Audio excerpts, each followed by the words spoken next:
ကပြီမနေ့ကတော့တို့ငယ်တော်တို့ကကန်းတော့ပြစ်တာကဘူးတွေက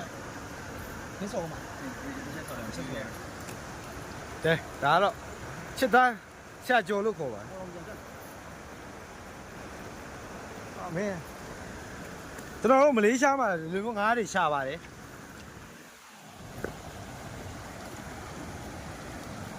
အပြုံနဲ့ထုတ်ပြီဟိုဘက်ကိုပြငါးအုပ်ဆိုအဲ့လိုအပြုံနဲ့ထုတ်ပြီ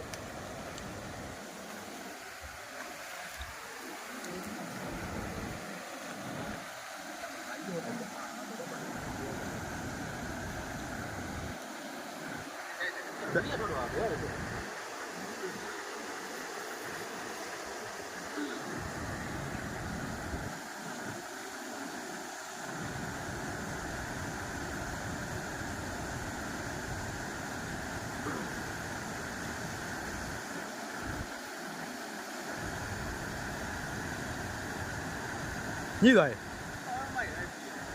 အော်ငါတိုးတာ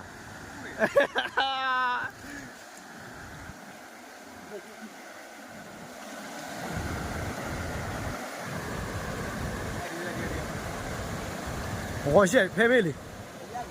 မင်းရှက်ဖဲပေးလို့ဟာကွဲနေတယ်ပိုက်အိုး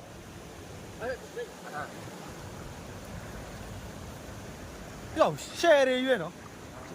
ရှိုးရှယ်ရရွေးပြောအေးပြောနည်းနည်းတော့ဟို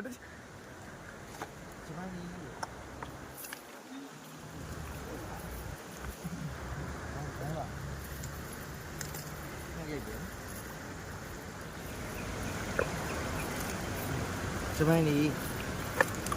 ရှယ်အကောင်နေရှိုး